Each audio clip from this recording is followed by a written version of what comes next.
2024 के लोकसभा चुनाव में मोदी को हराने के लिए अंतर्राष्ट्रीय साजिश हुई।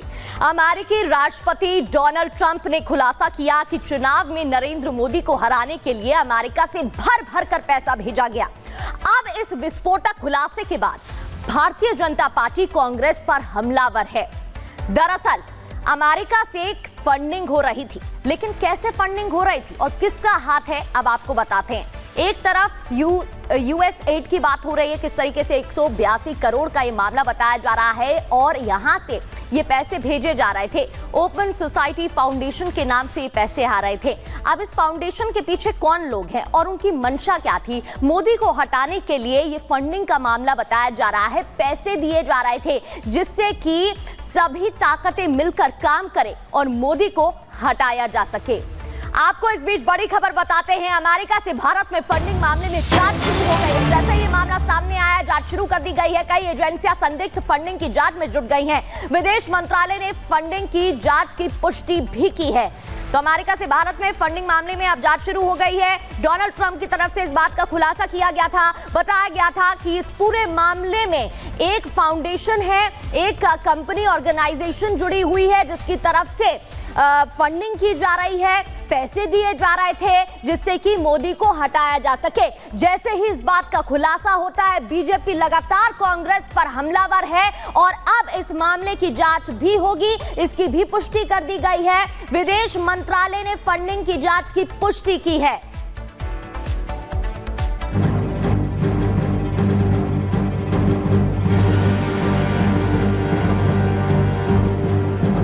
दो 2024 के लोकसभा चुनाव में बीजेपी 400 सीटों का दावा कर रही थी, लेकिन जब नतीजे आए तो वो 240 सीटों पर सिमट गई। अब अमेरिकी राष्ट्रपति डोनाल्ड ट्रंप ने बीजेपी की सीटें कम होने के पीछे एक अंतर्राष्ट्रीय साजिश का खुलासा किया है। And $21 million for voter turnout in India. What do we need to spend $21 million for voter turnout in India? Wow, $21 million. I guess they were trying to get somebody else elected. Wow, we ought to tell. अमेरिकी राष्ट्रपति Donald Trump के इस खुलासे के बाद भारत में सियासी हड़कंप मच गया। बीजेपी ने कांग्रेस पर आरोप लगाया कि उन्होंने मोदी को हराने के लिए विदेशी ताकतों से मदद ली। नरेंद्र मोदी जी को हटाना है, अरे खुद में दमखम है नहीं, इसलिए विदेशी शक्तियों की तुम बात करते हो, उनका सहारा लेते हो। दूसरा, भारत को कमजोर करना है, क्योंकि मोदी जी के नेतृत्व में तो भारत मजबूत हो रहा है। राहुल गांधी का कहना कि हम लोकतंत्र कमजोर हो रहा है, ये लड़ाई हमको लड़नी पड़ रही है, तो बड़े लोकतांत्रिक देश मदद क्यों नहीं करते? तो ये सीधा लिंकेज है कि जो बड़ी फंडिंग आ रही थी वो भारत के चुनाव को प्रभावित करने के लिए आ रही थी। कांग्रेस ने डोनाल्ड ट्रंप और बीजेपी दोनों के आरोपों को सिरे से खारिज कर दिया। कांग्रेस ने यूएसएआईडी के इस पैसे को बांग्लादेश में इस्तेमाल होने की बात कही है। कांग्रेस के सहयोगी दलों ने भी इन आरोपों को नकारा है। ये कि कोई भी विदेशी पैसा किसी संस्था को देते हैं तो एफसीआरए के थ्रू जाता है। एफसीआरए के सारे रिकॉर्ड सरकार में है। आपने जितने भी पैसे खर्च किए वो रिकॉर्ड सरकार में है, चाहे यूएन की एजेंसी हो, चाहे यूएसएड हो। डोनाल्ड ट्रंप और नरेंद्र मोदी जी एक सिक्के के दो पहलू हैं। कांग्रेस सहित विपक्षी नेता अब चाहे जो कुछ भी कहें, लेकिन लोकसभा चुनाव के दौरान कांग्रेस नेता राहुल गांधी कई बार विदेश जाकर भारत के लोकतंत्र पर सवाल खड़े कर चुके थे। There is a wholesale capture of the institutional framework of this country. I don't hear anything from the US establishment about what is happening in India. If you're saying partnership of democracies, I mean, what's your view on what's going on here? Trump के खुलासे को विदेश मंत्रालय ने परेशान करने वाला बताया। कहा कि भारत के अंदरूनी मामलों में इस तरह का दखल चिंताजनक है। भारत की संबंधित एजेंसियां इसकी जांच कर रही हैं। अमेरिकी सरकार की तरफ से, उनके एडमिनिस्ट्रेशन की तरफ से ये खुलासा किया गया है, कंसर्निंग है, ट्रबलिंग है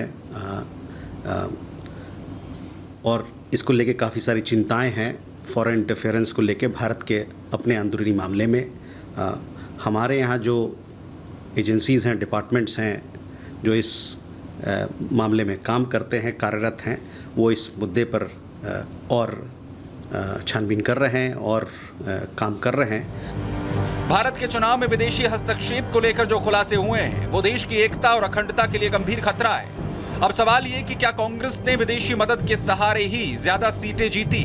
सवाल ये भी कि विदेशी साजिश से विपक्ष की सीटें तो बढ़ी लेकिन भारत के लोकतंत्र को हरा नहीं पाए। Bureau report, Republic Bharat. अब ग्राफिक्स के जरिए आपको समझा देते हैं। भारत के चुनाव में यूएस एड से फंडिंग आने का मामला बताया गया कि 182 करोड़ की फंडिंग का यह मामला है। अमेरिकी राष्ट्रपति डोनाल्ड ट्रंप ने इस बात का खुलासा किया। वोटर टर्नआउट को लेकर मदद की जा रही थी, वोटर बढ़ाने को लेकर ट्रंप के खुलासे से ये सियासी हड़कंप मचा, इस बात का खुलासा। लेकिन इससे फायदा किसको होगा? बीजेपी ने कांग्रेस पर हमला बोला, भारतीय जनता पार्टी ने हमला बोला, विदेशी फंडिंग से कांग्रेस को फायदा होगा, यह आरोप लगाया।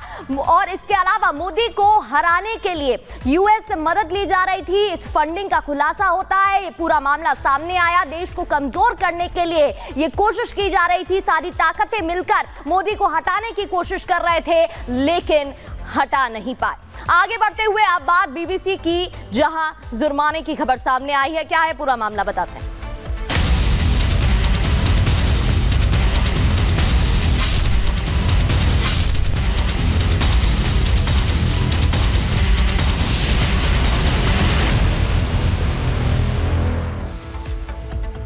बात बड़ी खबर की, भारत में फर्जीवाड़ा करने वाला बीबीसी, अब बीबीसी पर एक्शन लिया गया है। बीबीसी वर्ल्ड सर्विस पर करीब 3.44 करोड़ का जुर्माना लगा है। जी हां, 3 करोड़ 44 लाख का जुर्माना बीबीसी वर्ल्ड सर्विस इंडिया के डायरेक्टर पर भी जुर्माना लगा है। एफईएमए उल्लंघन पर ईडी ने कार्रवाई की है। पूरे मामले में जांच की जा रही है, पूछताछ भी हो रही है। बताया जा रहा है कि पूरे मामले में करीब 3 करोड़ 44 लाख का जुर्माना लगा है और अब प्रवर्तन निदेशालय की तरफ से पूछताछ की जा रही है।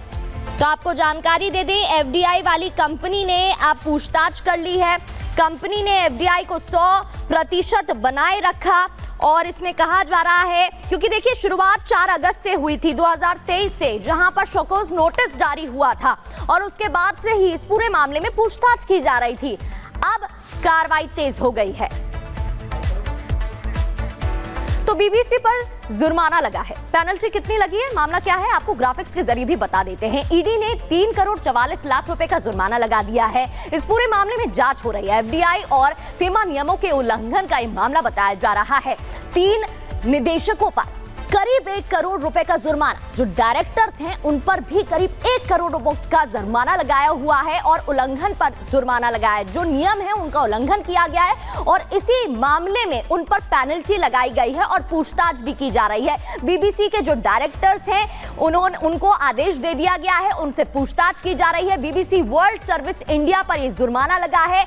ईडी ने करोड़ों रुपए का जुर्माना लगाया है। और अब आपको बताते हैं आगे बढ़ते हुए कि कब कब एक्शन लिया गया, शुरुआत कहां से हुई, क्या है पूरा मामला। 1970 से बात करें तो बीबीसी ने भारत विरोधी फिल्म दिखाई थी, तब पहला एक्शन लिया गया। इंदिरा गांधी ने बीबीसी पर बैन लगा दिया था, क्योंकि हालांकि देखिए कोई पहला मामला नहीं है, 1970 की बात करें। फिर 1972 तक भारत में बीबीसी पर प्रतिबंध लगा रहा, बैन लगा रहा। बीबीसी पर फिर प्रतिबंध लगा 1975 में, जी हां, और आपातकाल के दौरान प्रतिबंध लगा था। हम बात कर रहे हैं 1975 की। 41 कांग्रेस सांसदों का बयान सामने आया था, उन्होंने मिलकर विरोध किया था। कांग्रेस सांसदों का बीबीसी पर आरोप था कि भारत विरोधी एजेंडा चलाया जा रहा है और इसलिए उस पर बैन लगाया गया। 2016 में ब्रिटिश सरकार से फंडिंग का मामला, 291 मिलियन पाउंड की फंडिंग का मामला और वर्ल्ड सर्विस यानी कि बीबीसी पर उस दौरान भी बैन लगा दिया गया। 2021 की बात करें तो ब्रिटिश सरकार से फंडिंग की खबर तब भी सामने आई थी।